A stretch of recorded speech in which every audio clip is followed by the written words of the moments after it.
My name is Frank Frost, and it's my privilege to moderate this morning's panel on Teilhard de Chardin, Thomas Berry, and the Journey of the Universe.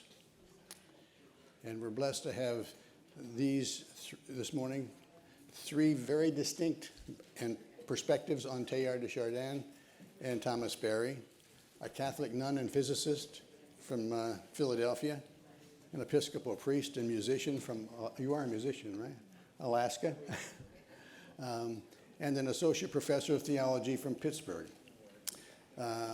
These latter two, as you can see, bring down the average age of this assembly considerably. And so this is a response to last night's complaint about the age of the movement. The way we'll proceed is, in the interest of time and to allow our speakers their maximum time, I'm going to introduce all of them at once, very briefly, to begin. I invite you to read their biographies in your program, sooner rather than later, so you can listen to them as they speak. Kathy Duffy, to my left, has long been involved with the American Teilhard Association, acting as their secretary at time and editor of their publications. She's also an international lecturer on Teilhard, and she's written 2 books about Teilhard, one on mysticism and one on his struggles. I recommend them both. Catherine Amy Kropp, our Episcopal priest, applies a cosmic perspective to social and ecological justice. And she says her new position in Alaska helps her gain insight into the reality of climate change. And Dan Scheid focuses on theology and interreligious ecological ethics in his teaching at Duquesne University in Pittsburgh. We're going to start with Kathy on my left, and then we'll go on, as I mentioned to you, in sequence from there.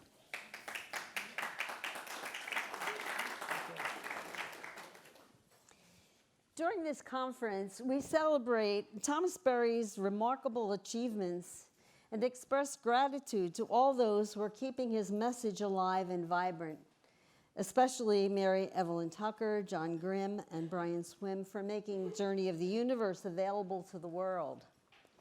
At the same time, we also take a few moments to remember Pierre Teilhard de Chardin, whose religious essays, particularly his major opus, The Human Phenomenon, served as a primary inspiration for Berry's most famous work, The Universe Story, written in collaboration with Brian Swimme.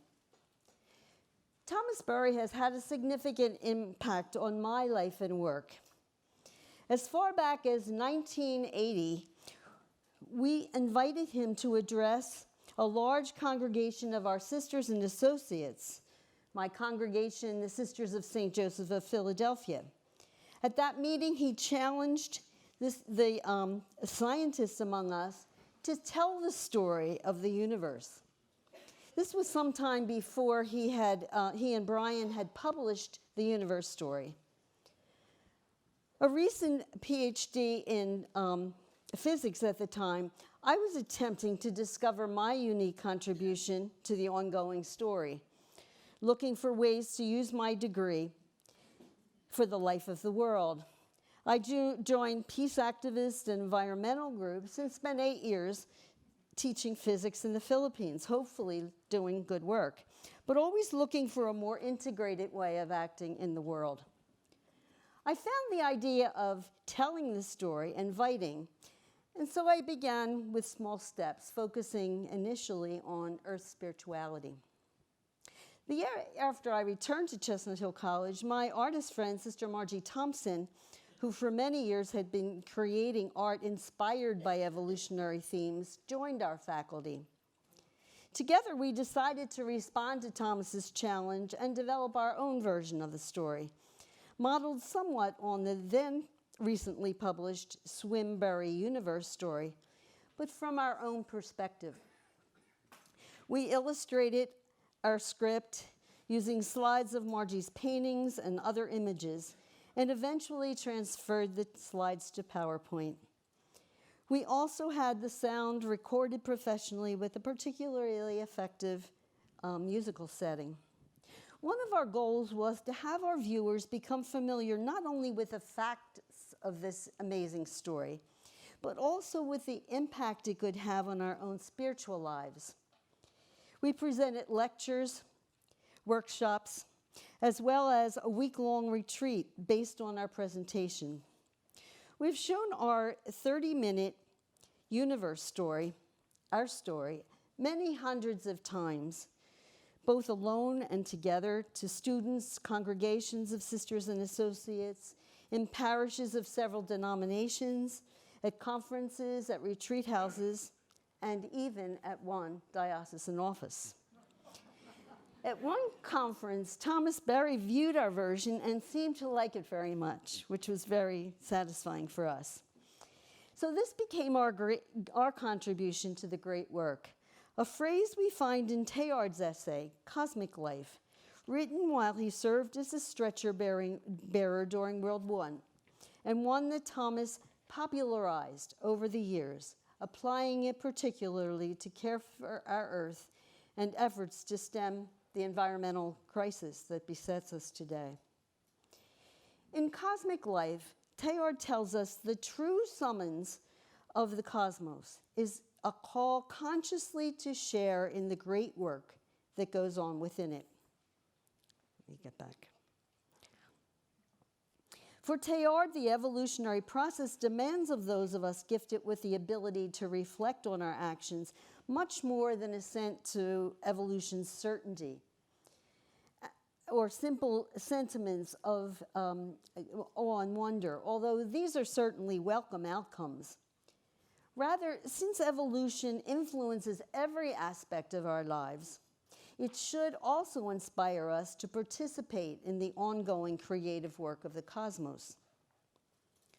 For Teilhard, details of the evolutionary process had implications for aspects of the theology and spirituality of his day, with which he was quite uncomfortable. Not only did theories lack the dynamism of evolution, based on a matter-spirit dualism, they actually dampened efforts to work for change. Matter is evil, spirit is good, flee the world, work to attain heaven, and nurture a personal spirituality away from worldly activity. Teilhard thought long and hard about this problem and eventually found a link between the evolutionary story and the theory of incarnation, theology of incarnation, a connection that satisfied both his heart and his mind. Communion with earth, communion with God, and communion with earth were his early approaches to spirituality, but these eventually merged into a single approach to the world, communion with God through earth. He shares the steps of the process he used to arrive at the synthesis of evolution and incarnation in his essay, How I Believe. During the first phase of this process, Teilhard tried as best he could to free himself from any theological beliefs about the world so he could discover his deepest intuition about the way things are. He descended into himself back through his ancestors and into the early universe to discover what holds everything together. The descent, like any form of analysis, left him with disconnected fragments, swarms of elementary particles without structure. So instead, he reversed his direction and embarked on an ascent through the eons of time. And like any synthesis, this journey helped him understand how these disconnected fragments found at the beginning had come together. In fact, he noticed that something profound has been happening in the cosmos. He called the general pattern creative union. At every stage, a process exists so that when things come together and bond, without losing their identity or their integrity, they create matter that is more complex and more capable of more than the original entities. Structures are more complex. structures that are more complex emerge gradually from the union of simpler structures and produce novel forms. Examples abound. Hydrogen fuses into helium. Nuclei unite with electrons to form atoms. Atoms form molecules. For example, this water molecule has properties very different from its constituent atoms, hydrogen and oxygen. The force of gravity continues to draw things together and to hold billions of stars in its grasp as these galaxies whirl in spirals. What is significant about creative union is that individual elements become more when they unite. In fact, matter cannot exist without uniting and without interacting. Given its 13.8 billion year success at complexification, Teilhard knew that creative union would continue to generate novel forms. His faith in the evolutionary process was so profound that as a result of his inner journey, he knew for certain that if he ever lost faith in God, he would always believe in evolution. This was his fundamental belief, one that he could never deny. In the second phase of his process, he took a more intimate look at the details of evolution, only to realize an aspect and parallel process that he had missed: Earth's inner story. He noted that over time, both matter and spirit complexify not as separate entities, but as two aspects of a single phenomenon. This implies that consciousness has been present within cosmic matter throughout its slow but gradual advance toward complexity. Contemplation of this reality led him to set forth the law of complexity consciousness. As matter becomes more complex, it becomes capable of generating and sustaining more developed forms of consciousness. And as consciousness increases, it encourages the further complexification of matter. This principle guides the cosmic becoming. Matter and spirit, indivisible and mutually effective, engage in a process of mutual complexification. We find examples in the physical world. A molecule has more degrees of freedom and more potential for union than the atoms that compose it. Now it can bond with other molecules, and when it does, it becomes something more. A crystal, a polymer, a cell, each with more degrees of freedom and thus more potential for union. When starlings swarm, they exhibit something called flock intelligence. As the swarm expands and contracts, soars up and dives down, it acts as a single organism, but without a single leader. Researchers who have found that interaction among the birds as a whole creates this cohesive movement, and that this graceful movement happens because the birds follow two simple rules. Each bird stays equally distant from its 7 nearest neighbors. This actually constricts the flock so that it tends to fly as a whole in the same general direction. And the second rule is this, that birds at the edge of the flock tend to bunch closer together.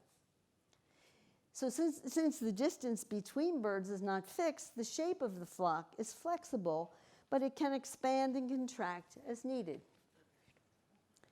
Swarm behavior is a creative and effective strategy that enhances starling survival. A pressing need, escape from predator, drives the starlings to respond and to interact coherently. Each individual bird accepts a goal larger than itself, and by doing so encourages the flock to cooperate in a highly organized way. Greater consciousness emerges from the flock as a whole. So let's take a few moments just to watch these starlings as they exhibit their beautiful patterns.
So, yes, thank you, birds.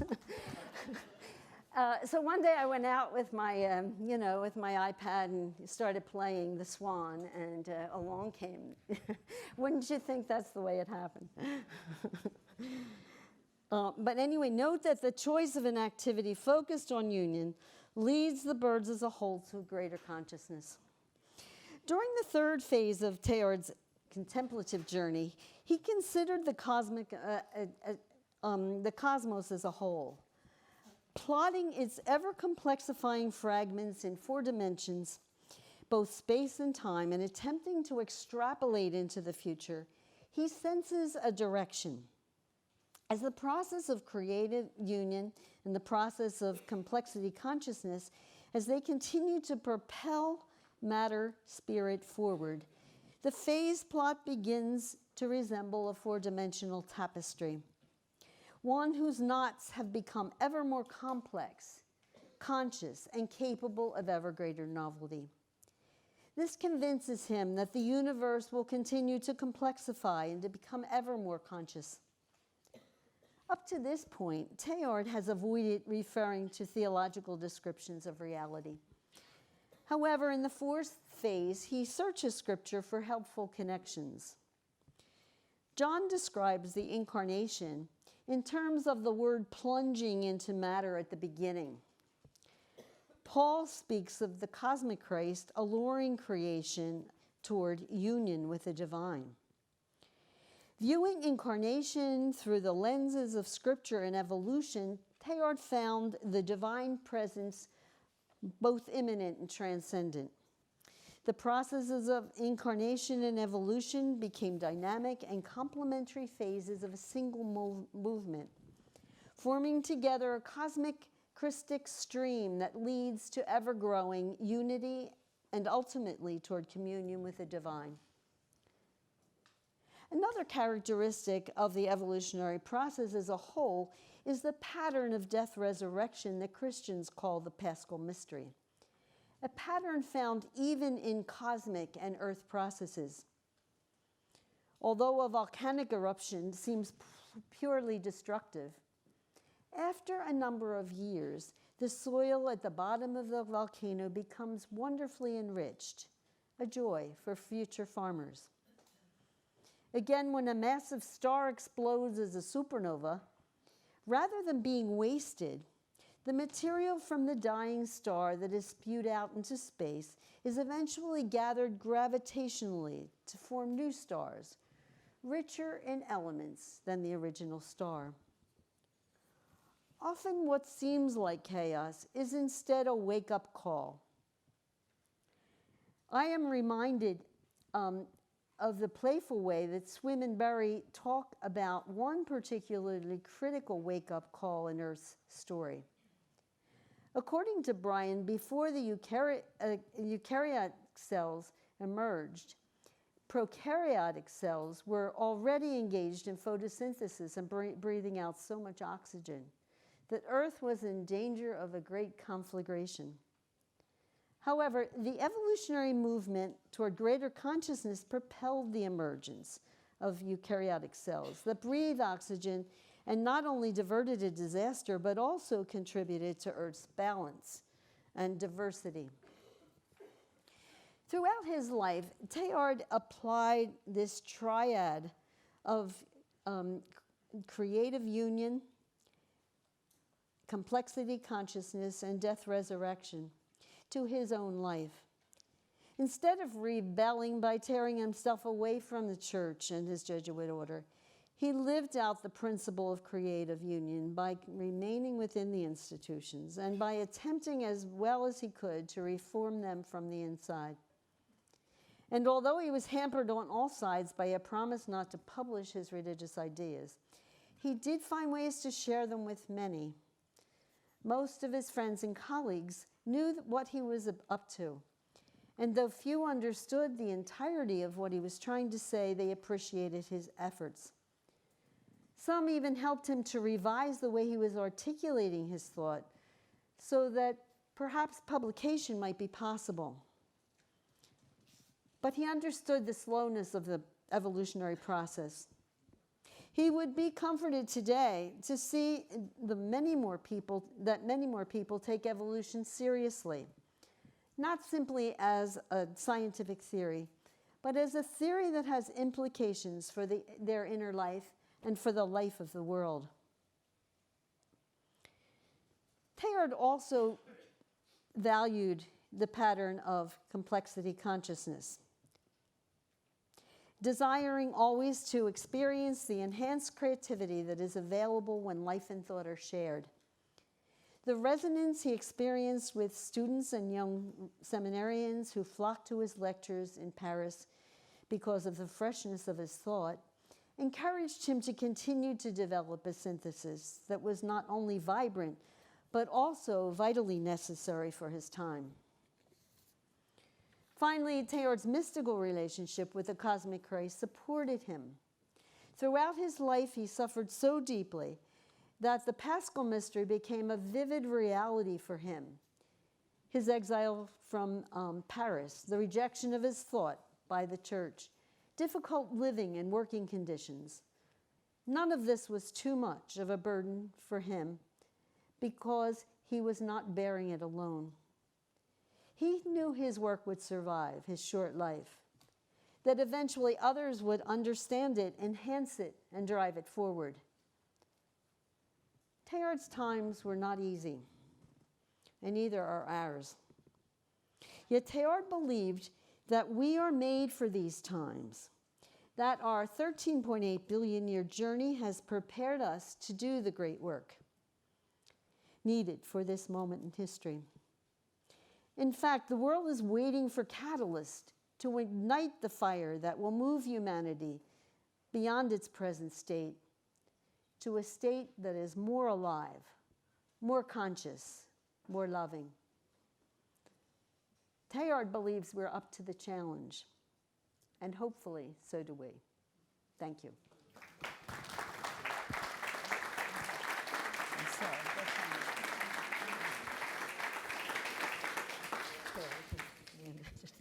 Thank you very much, Kathy.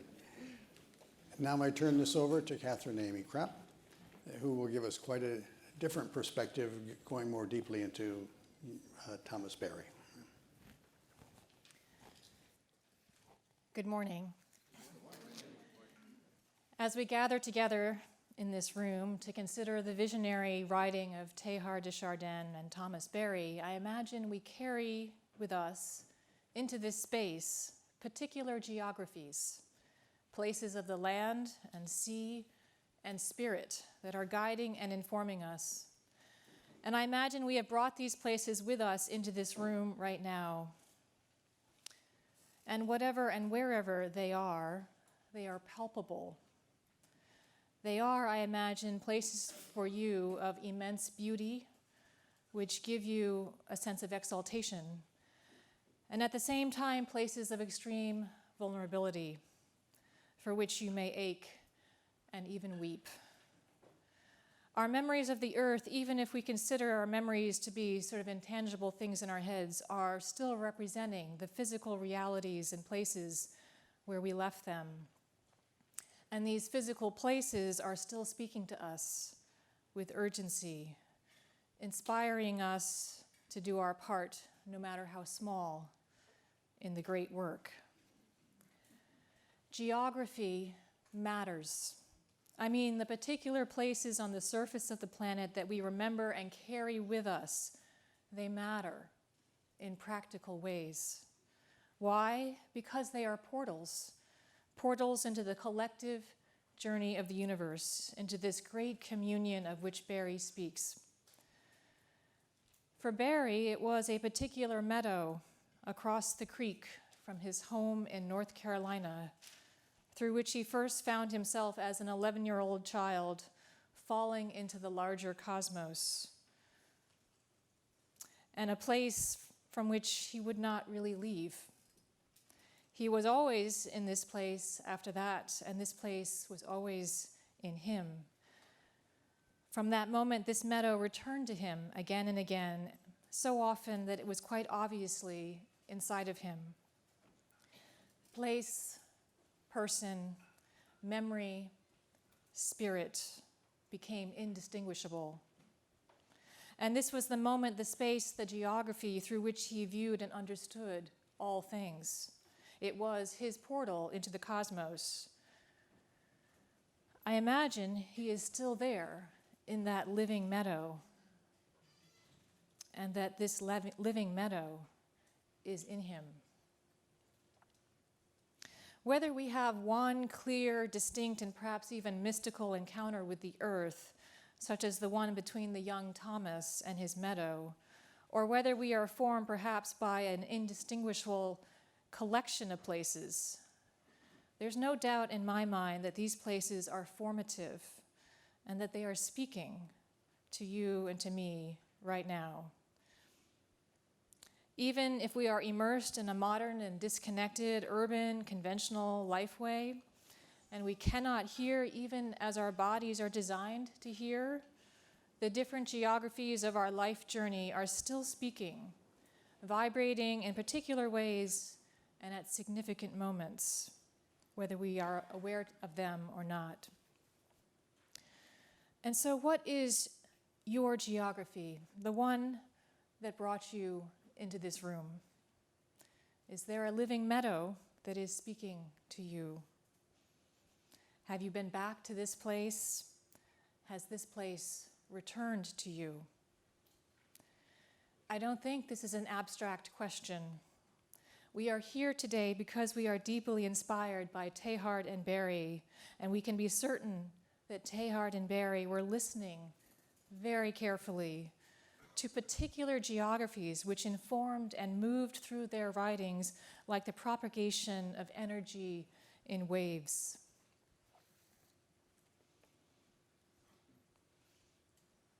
We can, quite naturally, take any of their writings and follow them to their source in the rock and the soil and the water and the misty air. And so perhaps in honor of their writings and the places that have inspired them, we might ground ourselves in this place, in this room, in the cosmos, where we find ourselves right now.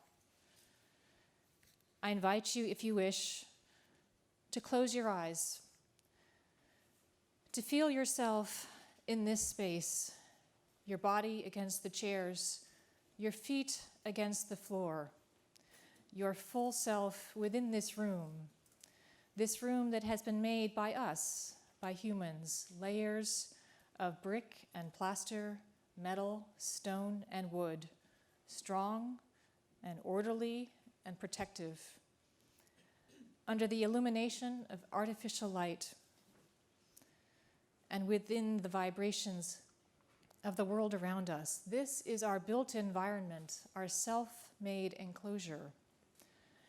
And just below us, below Copley Hall, we can feel the ancestral lands of the indigenous peoples of the Anacostia and Potomac River watersheds. And below this, layers and layers of ancient earth, the soil that is dynamic and alive and regenerative, the groundwater that's coursing through the land, the rocky deposits telling the story of the earth's movements, and bedrock formed millions and millions of years ago out of the fire far below. And above us, above this room, the infinite layers of light and energy and matter moving and forming around us. This very room is one pathway into the cosmos, and we are awake to it. Teilhard describes manifestations of matter and spirit together in which creativity, the creativity of the universe, is unfolding. He writes, "Surely something is accumulating somewhere, ready to spring up for another leap forward." Something is accumulating. What a powerful statement. Can we not feel the power of this right now in our gathering today? Surely something is accumulating somewhere, ready to spring up for another leap forward. This is not just optimism or simple faith. It is a confidence that resonates, a kind of beauty or truth.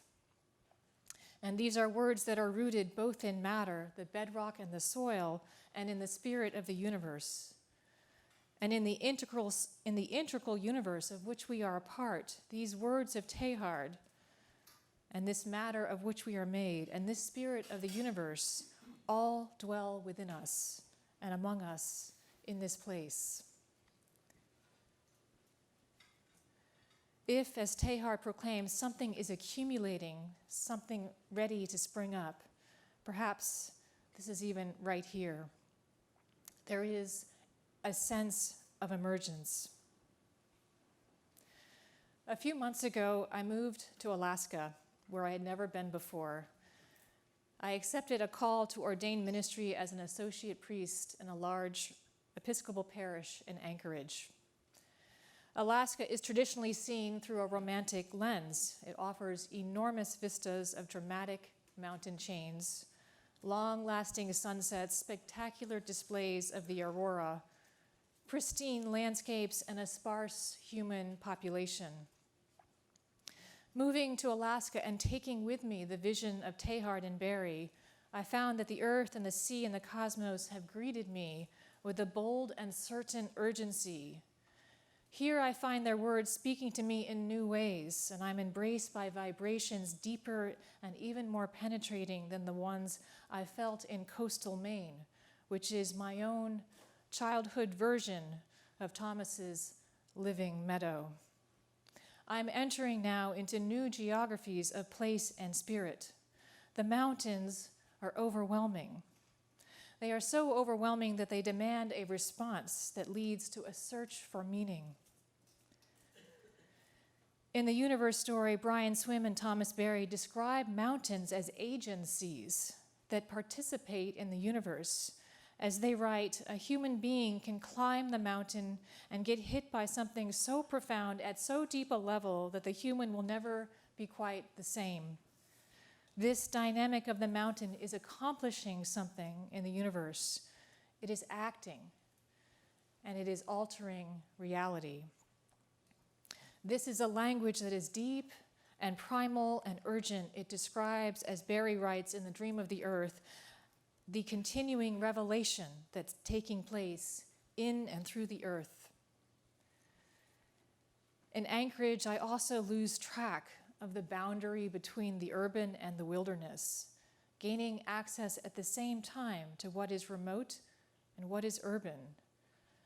These mountains I describe press down on the city. Moose sightings are frequent in the city. There's a sense of the remoteness, the close proximity to the wilderness, the independent lifestyle, and the strong and ancient presence of land and water. This energy of the urban landscape is unique. There is also the constant drone of air traffic and the busy pace of a city of fast-moving cars, multi-lane roadways, and crowded intersections along enormous wilderness spaces.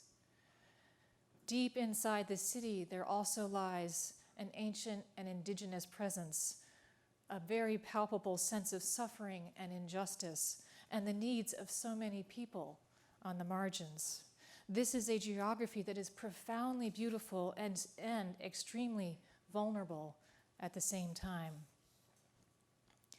Alaska and the circumpolar north are what we can call the so-called ground zero for the climate crisis, the place where human beings who are attuned to the earth can peer directly into the catastrophe unfolding before them, while others merely seek new opportunities for access and exploitation. It is a place that is increasingly subject to resource extraction and human ignorance. This is a place that exists on the map not because of an outdated romantic worldview, but because it is considered pivotal. To those who are listening, the particular geography of Alaska offers a compelling narrative with layers and layers of earth history, human history, spirituality, and political tension. It's a place with a story to tell which it speaks through the melting glacial waters and the erosion of the land along the Arctic coast, and in the heartbreaking stories of indigenous communities in the villages like Nutok and Kivalina, which are in the process of evacuating and relocating, establishing entirely new villages after generations of living in one place on the land. Here I am falling dramatically and suddenly into the future, as if time is accelerating and I can't retreat from this rush forward sweeping me along with it. Sensing the future in this way, I'm reminded of Teilhard's reference to what he calls Omega, and the idea that the future is in the present. He writes, Omega already exists, and it is at work right here and now in the deepest part of the thinking mass. In Alaska, I'm existing in at least two dimensions of time, the present and the future. And I can see clearly what I could only glimpse before, as if a veil is lifting. It reminds me a little of that scriptural reference about human vision, the one about seeing through a glass darkly. As St. Paul writes, for now we see through a glass darkly, but then face to face. Now I know in part, but then shall I know even as I also am known. In this particular geography, I don't see through a glass or a veil. I see firsthand and up close so many things, melting and changing and suffering. I can stand in the rock bed of a former ice field, walking along the streams of glacial meltwater and feeling the release from the earth of an ancient narrative. I remember Thomas Berry writes to us about experiencing a moment of grace. He writes, for the first time, the planet is being disturbed by humans in its geological structure and its biological function in a manner like the great cosmic forces that alter the geological and biological structures of the planet, and like the glaciations. Teilhard writes, we are at a turning point, and that there is a fundamental change of course for the world underway in us, and it threatens to crush us.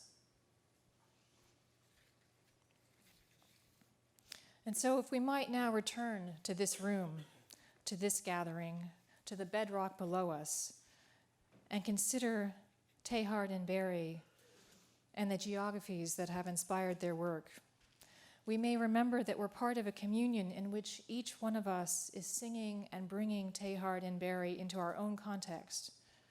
We are part of a profound emergent movement. And if their work and the geographies behind them are emerging within us, we can know that this is a profoundly hopeful vision of an emergent reality rooted in love and offered to us in the darkest times as a touchstone for what is real. Thank you.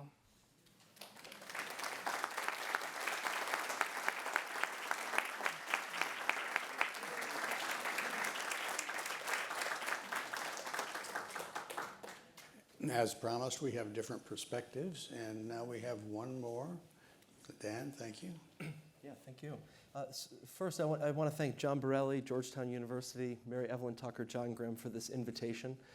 I don't say much. I met Thomas Berry a couple of times, but even before I met him, he was really the cause of my conversion to eco-theology and the whole way that I understood Catholic faith, and he brought it all together. So in some ways, this is like a coming home, so thank you for allowing me to be here. Thomas Berry remains a foundational inspiration for those of us striving to guide humanity into a mutually beneficial relationship with the earth. One of his principal contributions to rethinking humanity's relationship to the planet is his emphasis on the new story of the universe. In their biography of Thomas Berry, Mary Evelyn Tucker, John Grimm, and Andrew Engyal explain that Berry's life quest was, quote, to articulate an engaging evolutionary narrative that would respond to the overwhelming ecological and social crises facing the human community. In this quest, Berry was heavily influenced by and indebted to the theological vision of the Jesuit paleontologist Pierre Teilhard de Chardin.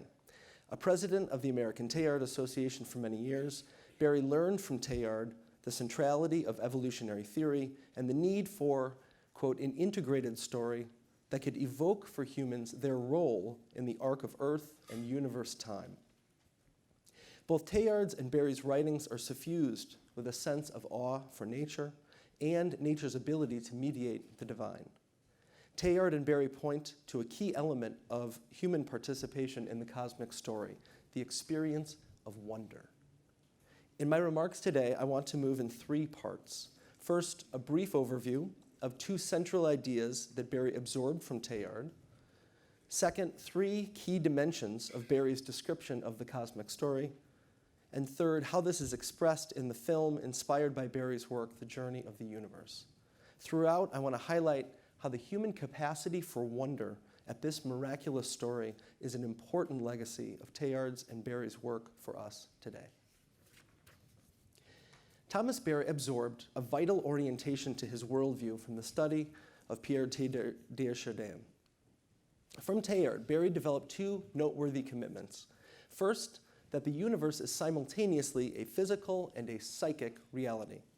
Indeed, each is implicated in the other, a word we keep hearing. In opposition to a purely materialist and mechanical view of the universe, which separates the physical from the mental, Teilhard viewed the development of the universe as simultaneously physical and psychic. Spirit and mind did not enter the universe simply when human beings arrived. Rather, matter and spirit operate together from the very beginning. In this way, Teilhard was instrumental in intensifying Berry's appreciation of the interiority or the subjectivity of matter. And as we heard already as a young boy, Berry had a sense of the aliveness of the natural world, made famous by his encounter with the living meadow. As Mary Evelyn Tucker and John Grimm explain, the allure of the cosmos penetrated his psyche. He understood the interior presence of things. A second related dimension of Teilhard's work that influenced Berry is that the human must be understood as part of and integral to the cosmos and to cosmic order. If there is no sharp separation of the physical and the psychic, then human self-consciousness is not an aberration, a sudden latecomer, or even a happy accident. From Teilhard, Berry learned that the human is central to the story of evolution because the seeds of human self-consciousness are integral to the universe itself.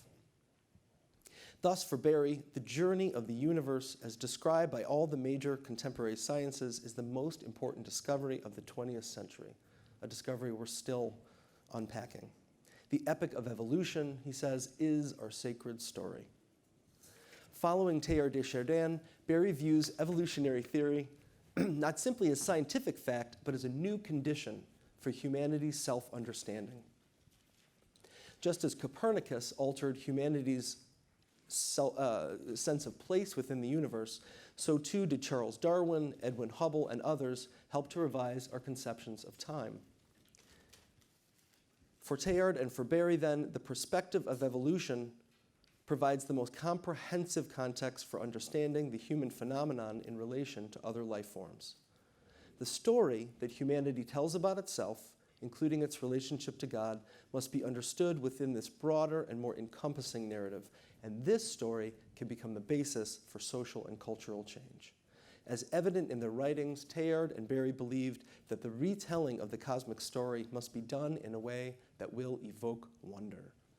As a sacred story, the epic of evolution should occasion awe at the living cosmos around us and our human place in the midst of it all. I now turn to Berry's description of the cosmic story with some attention to how his vision was shaped by Teilhard's thought. Along with his collaborator, physicist Brian Swimme, in the publication The Universe Story, Berry weaves the scientific data into a singular mythic and revelatory story. I want to draw out three aspects of this: the emergent character of cosmogenesis, creativity, and celebration. First, Berry highlights that the universe is emergent and multiform rather than static and uniform. Following Teilhard, Berry uses the term cosmogenesis, and this term reveals significant implications that the term cosmos may conceal. Cosmogenesis denotes that the universe changes, develops, emerges over unfathomable stretches of time, even as it appears to our limited human powers of comprehension as stable, solid, even eternal as it was for the ancient Greeks. Yet, at every level of existence, the universe is marked by change and growth. From the quivering strings that make up subatomic existence to the lingering evanescence of a young star that will reach its lifespan only over billions of years, the cosmos is active and in motion. Berry owes this critical insight to Teilhard, who did not see the cosmos as a determined thing in which everything exists, or as an inert setting for mechanical processes waiting for human self-awareness to arrive. Rather, the universe is a dynamic and unfolding process of evolutionary development. Again, the physical and the psychic, matter and spirit, coexist from the very beginning. Furthermore, cosmogenesis does not merely describe the macrophase process by which the universe functioned in the past or proceeds now. Teilhard and Berry view cosmogenesis as a process that takes place within each being. Tucker and Grimm explain, cosmogenesis became the action of evolution at every moment, in every place, in every being that exists. Teilhard and Berry possessed a sense of the whole of the cosmos manifest in particular forms of existence. The term cosmogenesis has further theological significance because it credits the universe for being its own source. Cosmogenesis does not undermine the classical Christian doctrine of God the Creator, God who undergirds creation as its constant source, its preservation, and its ultimate goal. In using the term cosmogenesis, though, Berry directs our attention back to the power of the universe itself, rather than pointing us beyond to a further divine source. Through the process of evolution, the universe transforms itself by self-governing mechanisms over immense spans of time. The universe, Berry proclaims, is self-emergent, self-sustaining, and self-fulfilling. The primordial flaring forth initiated a process of cosmogenesis that continues even unto now. The ability of the cosmos to develop into its current state, Berry suggests, is worthy of contemplation and awe. Telling the story of the emergent universe ought to heighten our human appreciation of our place in the cosmos.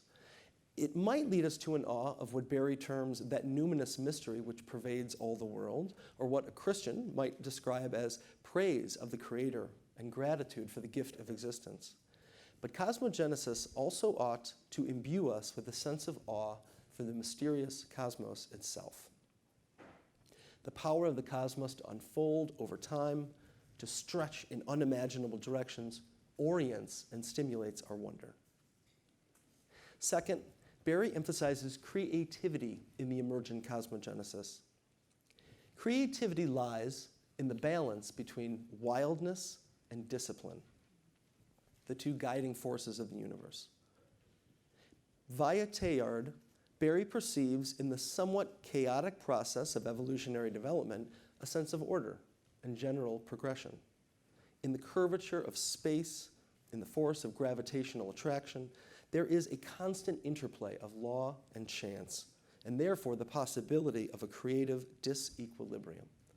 For example, the planet Earth represents how an ideal balance between the forces of discipline and wildness allows the possibility of creativity. An excess of discipline results in the hard rock form of Mercury, with no possibility of fluidity or change, while Jupiter represents too much gaseous wildness without the chance for stability. Discipline and wildness yield a cosmic process that leads from lesser to greater complexity, from lesser to greater consciousness, which are the marks of a vigorous creativity. Scientists caution us not to read intentional creativity into this process. The theory of natural selection demands that changes happen unpredictably. Still, in Berry's telling of the cosmic story, the flowering of life on Earth manifests how this self-organizing process has clearly been fantastically fruitful, bringing forth manifold instances of novelty and innovation. Creatures of unimaginable color, size, inclination These point to powers of creativity that can only be described as awesome. Again, in a more conventional, theological, and theocentric framework, one could easily see in this story the traces of divine intentionality, divine ingenuity. Regardless, the inherent and vehement creativity of the universe to forge something new can and should stimulate our wonder. Third, the story of the emergent and creative cosmogenesis is fundamentally a story of celebration. Barrie calls us to see the universe in its vastness through its many transformations as a single, multiform, celebratory expression. Again, each of the events, he says, in the natural world is a poem, a painting, a drama, a celebration. Barrie draws on artistic metaphors such as a poem or a drama to describe the universe for a variety of reasons. First, there's the obvious link between the creativity of an artist and the creativity of the universe itself. Second, Barrie links the universe's creativity to the wonder and joy that we experience in significant artistic encounters. We celebrate inspiring works of art because of their inherent beauty, because they communicate joy at being alive. Barrie describes the earth, quote, as an entrancing celebration of existence in all its alluring qualities. The universe, and more locally and more intensely, the earth, allures, entrances, enwraps us in its own celebratory movement of existence. A celebration does not exist for further ulterior purposes. A celebration is its own justification. It is its own purpose. Now, the human role amidst this cosmic celebration is not to discover and to celebrate the wonder of the universe as it presents itself to us. That alone could render us mainly observers, and it would limit the joy of celebrating the universe to human self-consciousness. Given Teilhard's and Barrie's insistence that the physical and the psychic are conjoined, we should say more properly that the human celebration of the earth's beauty, of the cosmos's beauty, is the human participation in the universe's own pre-existent and ongoing celebration. That is to say, the celebration, not there yet. This celebration did not emerge only when human self-consciousness appears in the cosmic story. It is a feature of the cosmos itself. Celebration is multiform. It encompasses a variety of expressions, yet it is also singular. It stems from the universe's origins even unto now. Finally, likening the universe to a poem or a work of art is helpful because art demands an interpretation that appreciates the wider context in which it appears. Another phrase we've heard this morning. Barrie calls human beings to approach non-humans as reverently as we might a work of art, and to perceive our own participation in life as one element of the universe's drama. Barrie compares cosmogenesis to a symphony. We need to see the earth in its sequence of transformations as so many movements in a musical composition. Later, musical notes and themes, such as humanity itself, make sense only in the context of what precedes them. Barrie calls human beings to understand themselves as part of the drama of life rather than the sole act. All the world's a stage, but all cosmic creatures are the players.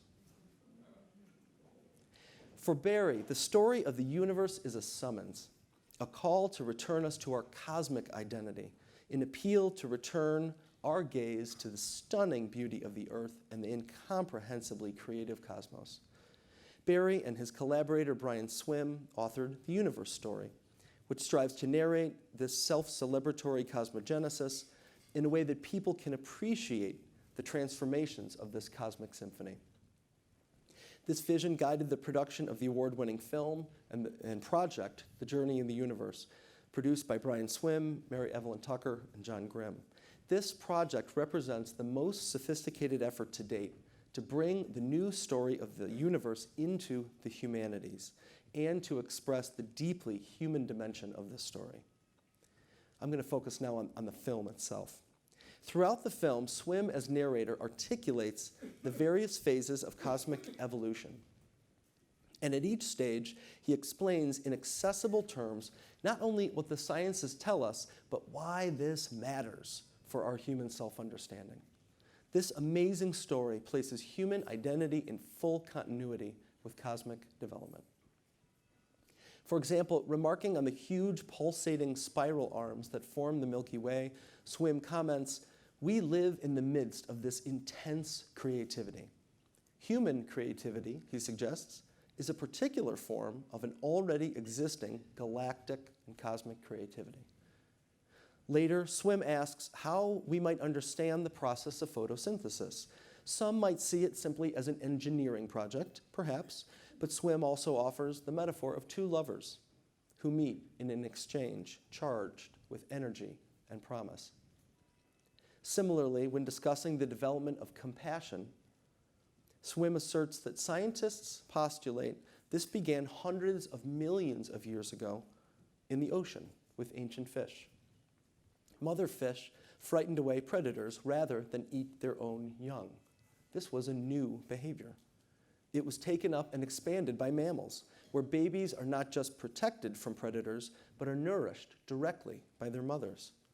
Further on, mammals communicated survival information to their young, and in some cases, this requires years of training. For humans, I hear 25 to 30. Just kidding. I'm in the midst of it right now. All right. Caring, Swim concludes, broadened over hundreds of millions of years prior to the arrival of human beings. Creativity, love, compassion, what some might champion as uniquely human traits and capacities, the journey of the universe upholds as the result of untold generations of planetary and cosmic development. These are not human traits. Human love and compassion are human expressions of cosmic traits, planetary inheritances. We are not just similar to animals, we have been shaped by them, Swim concludes.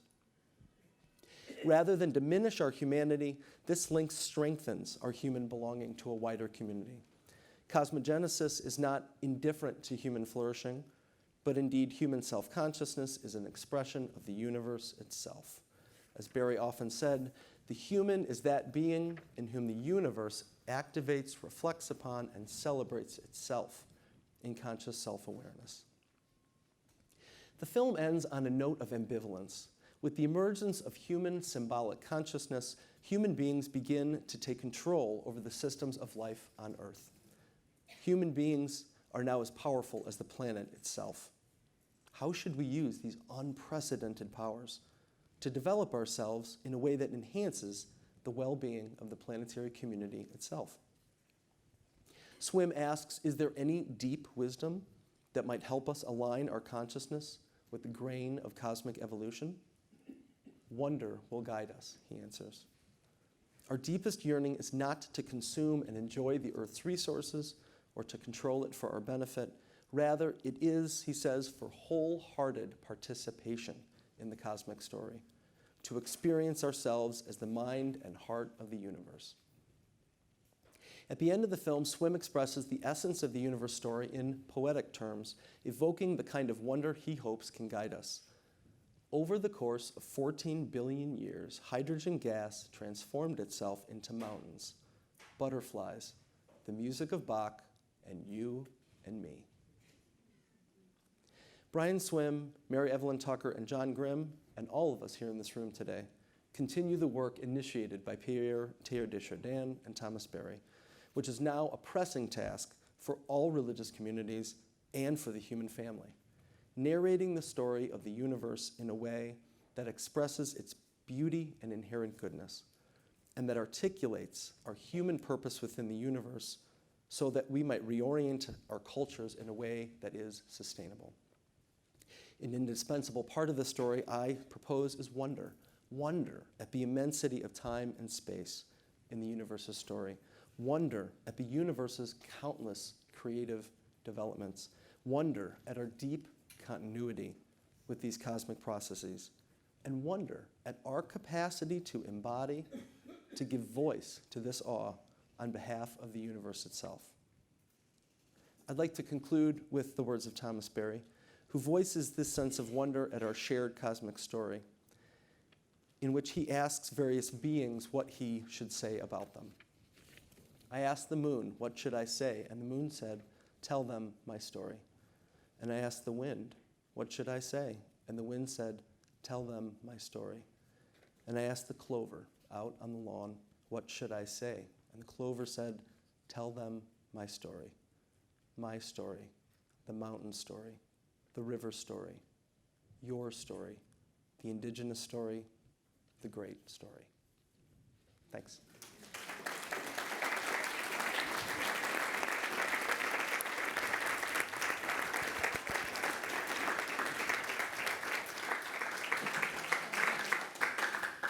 I think some of that applause is reflecting gratitude for the fact that they will now get a chance to ask questions because you always concise in your remarks.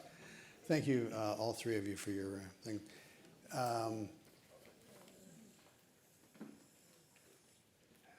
I think this is a living example of Teilhard's rule, maxim, union differentiates.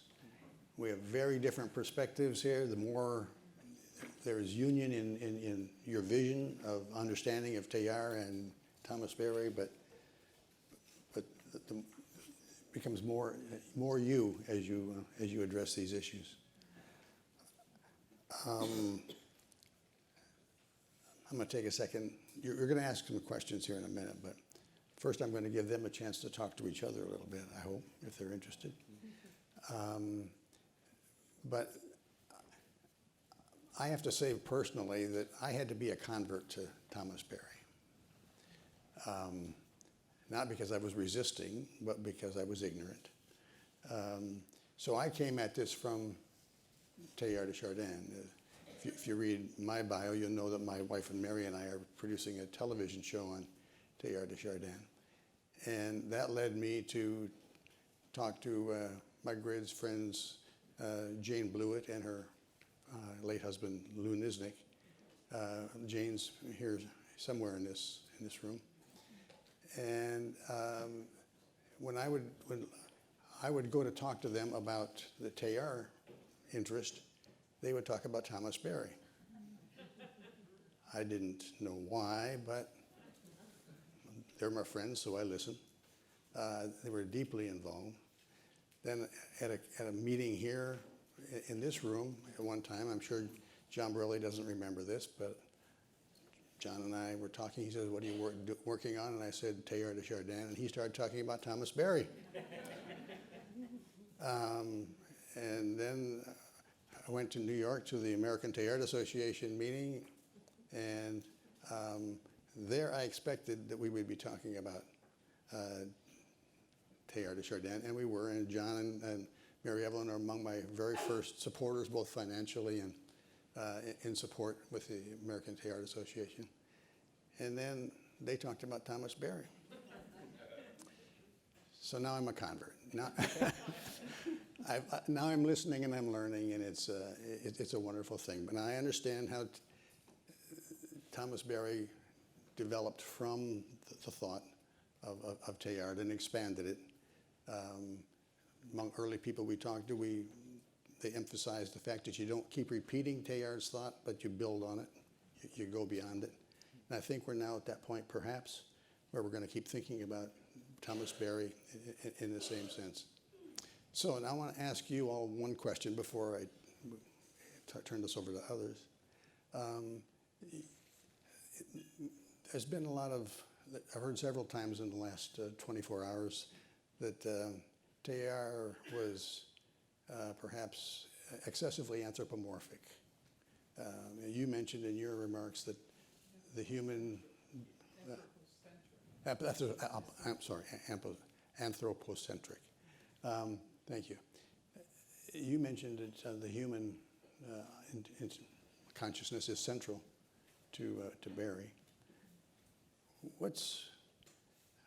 Doesn't self-reflective consciousness require us to be responsible for going forward?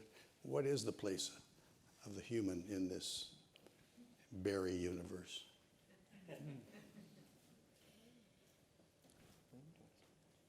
Well, I put you on the spot here, didn't I? I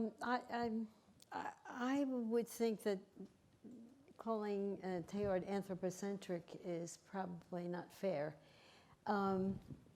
He was trying, I mean, each of us is trying to do something, to change the world, right? And I think one of his major aims, which he talks about right at the beginning of the human phenomenon, was to show that the human was not, what did he call it? Not an epiphenomenon, So he was trying to explain that we are part, But I think the language that he uses might make it look as if he's thinking that, that's all he's talking about. That the human is the most important. He's looking at the development that humans can, and he was a lot more interested in the development of technology than Thomas Berry was, I think he had a greater sense, but he was living in a different time. Before we really became aware, of the damage that was being done. Not that it wasn't being done, but that the damage, that we weren't aware as a people. And so I wouldn't call him anthropocentric. I think he really gives a sense, he certainly saw the human as part of the cosmos and part of the evolutionary process. And I think he lived his life as if he were part of that process. I would agree with that. If he dwells on the human, it's always, in the way that I read it, in such an inspiring way, so integrated, into the larger cosmos. And the way he describes energy sort of rising up, and as I was saying, the things that are accumulating, that's not exclusive to the human species. He's embedding us in our universe story. So I think it is inspiring to consider the human and where we are, and that is, how we are projecting ourselves outward. But I always find myself disappearing into the larger universe when I'm reading Teilhard in a beautiful way, that I'm not insignificant, but I'm a part of something very small.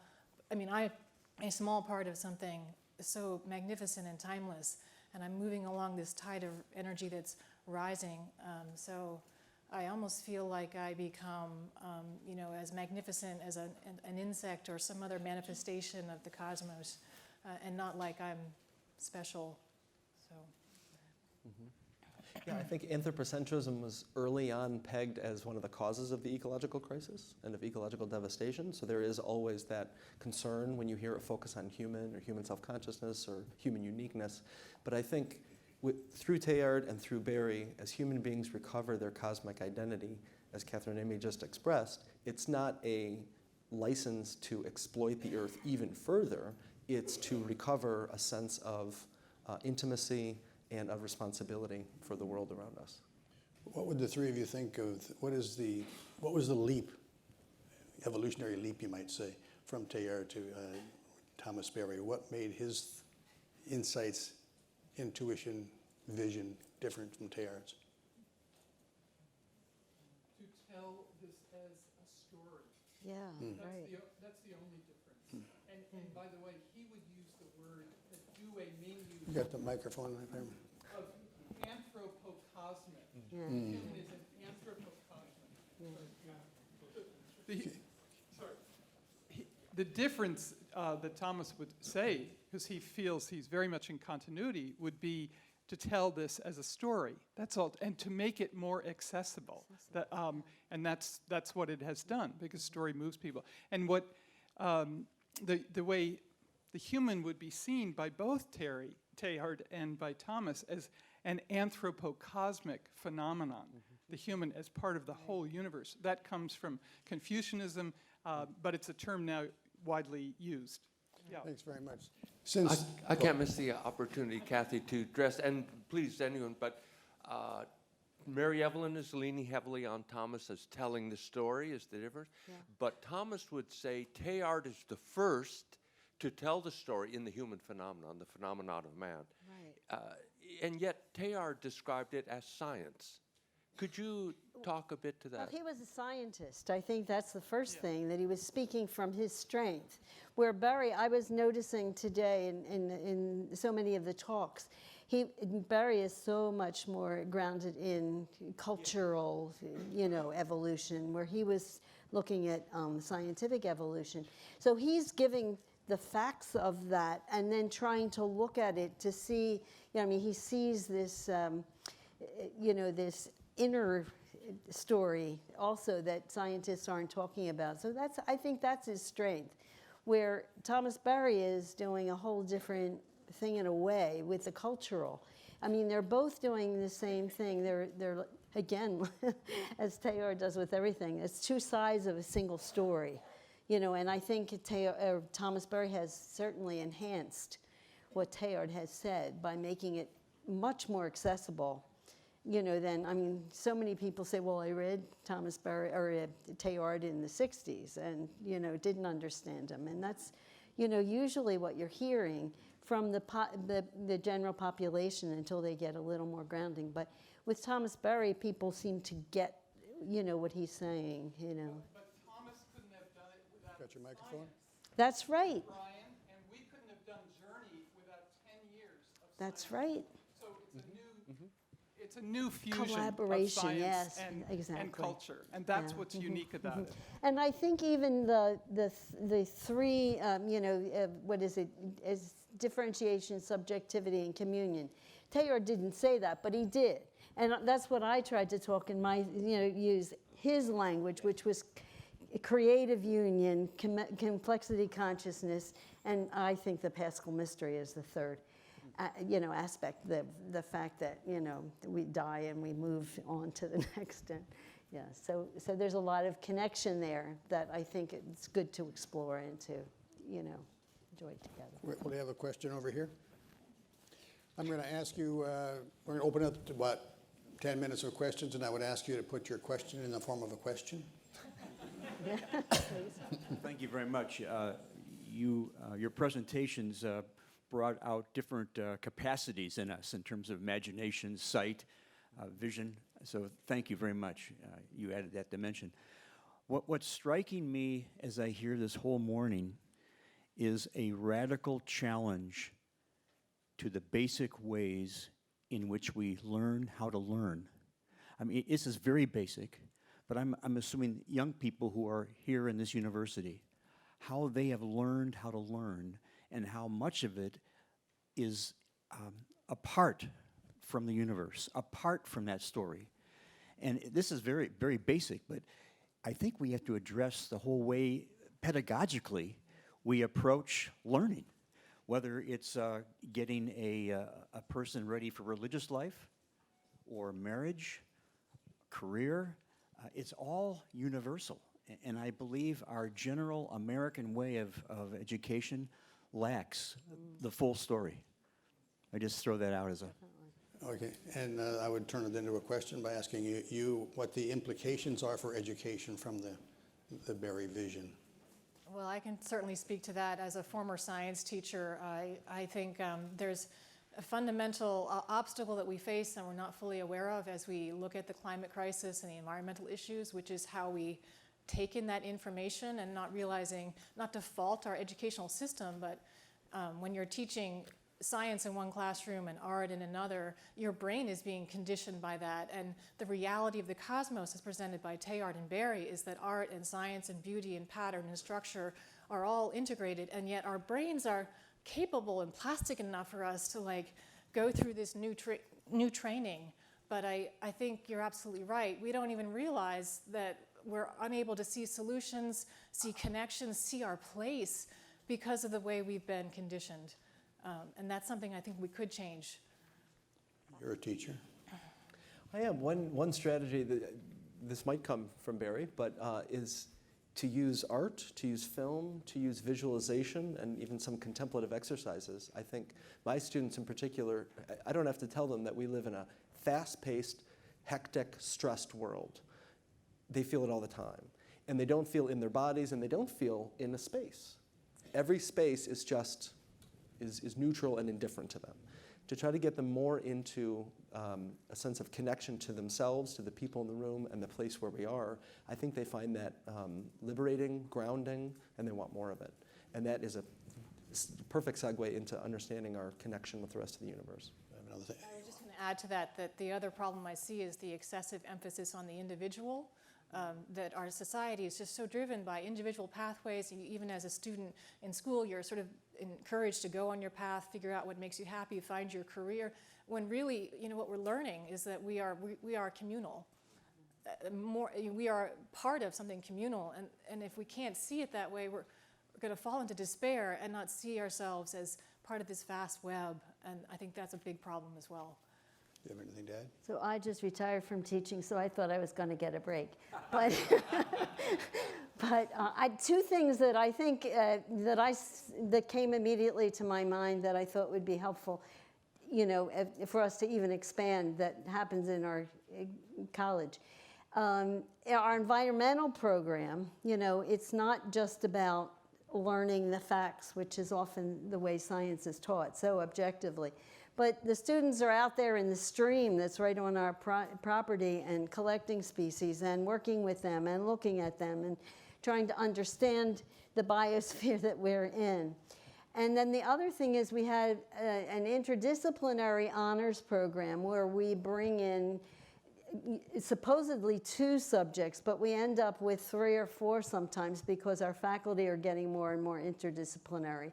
And I think I find and others find that the students by the end of their career are beginning to think in more holistic ways, the ones who go through the program, as opposed to those who don't. So I think there are 2 strands that, would help, but certainly that's not enough, There's more to it than that. There's a hand over here, a hand up over here. Yeah, so I'm curious about how both of these I'm sorry, can you great. identify I'm curious yourself? about how both of these great thinkers understood suffering, death, and destruction in terms of not just the great cosmic story, but the individual. I can imagine if you are into great denial, or believe firmly in the afterlife, or think you're not an embodied person, embodied creature, so that it doesn't somehow affect you, that then you can think about the cosmic story as ecstatic and celebratory. But as someone who's not, I'm going to get my flu shot because I'm not particularly anxious to be sick and die quickly. So how do they deal with that issue of suffering, death, but ecstasy, and the fact that we are individuals? We wouldn't have a climate crisis if we didn't care about dying. Some human beings will survive. So that's my question. Anybody care to tackle that? You want to go start? Yeah, for Teilhard, I just finished a book on Teilhard's struggle, which I think what I learned was that he lived an evolutionary life. So evolution is about, falling apart, suffering, destruction to create new, something new. And especially in, his relationship with the church and the Jesuit order, where he was really, he had a sense of what his life was about, and he was forbidden to, follow it in the way that he wanted to. He had to get around corners and things like that. He could have been very angry, but that would have been counterproductive. So he, I think his spiritual life really was so deep that he was able to transform that anger into something that was creative. He was able, once he dealt with his anger, he was able to move ahead. And so I guess, first of all, I think we need that sense of where the universe is going, and that's where we're going too. We're going to die. We're going to fall apart. We have to suffer. Sometimes we have to die for somebody. People are murdered for, the 4 women in El Salvador. Do you know what I mean? Like, people give their lives. in many ways to do this great work. So it's not all nice and celebratory, you know, that's one aspect of it. But then there's the suffering that we need to look at and live through and help one another and, you know, as community. I don't know I if hear a that's version enough. of this question over and over again in the production of our Teilhard show. Usually in the question of, was he too optimistic? Is his vision too optimistic given the reality of the world we see? Do either of you have a reaction to that? I find it a very good, important question that's difficult to put language around because it speaks to the mystery of light and darkness and the concern about not wanting to diminish or trivialize suffering.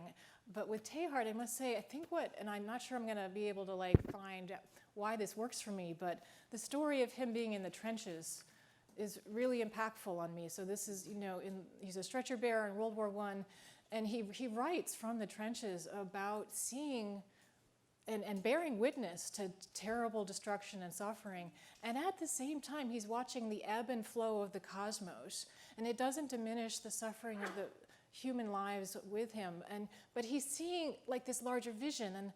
And all I can say is that on a personal level, if someone's suffering, there's nothing to diminish that suffering necessarily, but suffering in isolation is even worse, I would think, or perceiving yourself as isolated. So there's something in that experience of the trenches that's mysterious enough to me to draw me in and to listen to Teilhard because he was there.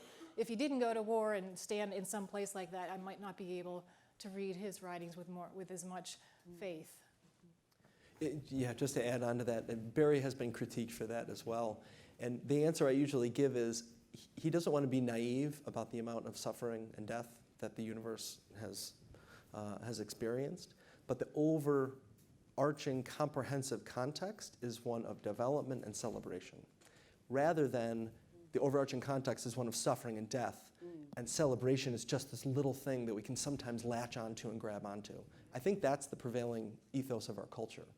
We live in a world that's hostile to us, and so we need to grab as much as we can.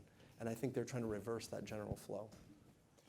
And just to get back to what you were saying, Catherine Amy, about the trenches, I think what he learned in the trenches was communion.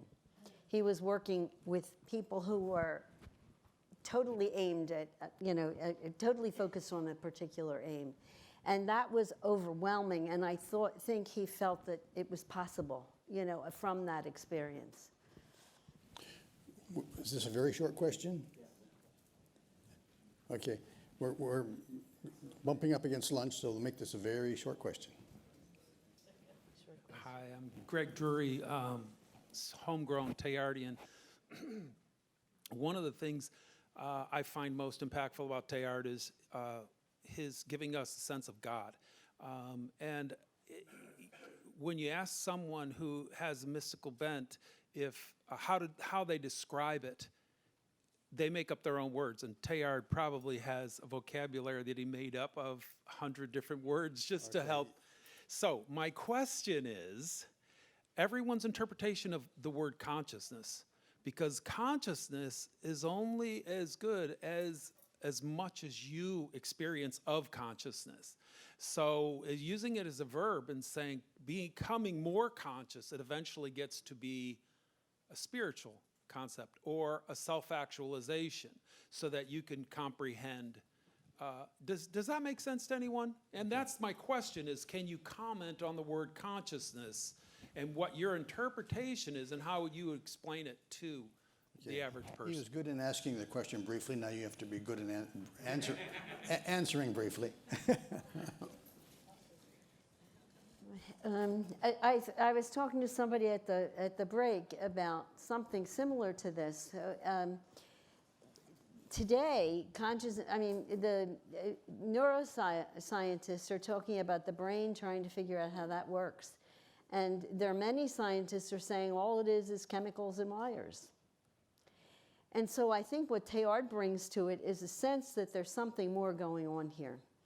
And knowing the inside story that, we know, what draws us to do good? What draws us to learn more? There's something else besides the chemicals and wires, it seems. And so, I mean, it's a jump to say that consciousness and spirit are the same. It's faith, but there's evidence. There's evidence, not scientific evidence, not hard physical evidence, but there's evidence, I think, in our own experiences that we need to take seriously in order to. Anybody else? I think consciousness and knowing draws us into greater participation into the world around us, and it gives its own sense of self-justification, self-justifying celebration. Once you know it, you know why it's beautiful. In the evolutionary journey, as Teilhard describes it, I think maybe the precursor to consciousness is what he referred to as an interiority.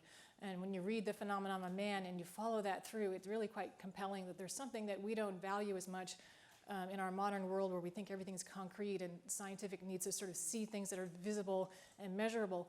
And Teilhard is describing this long, gradual emergence of something inside all things. And I find it very compelling. And then it leads into consciousness and this sense of noogenesis and so forth. So Let's give these folks a hand. yeah.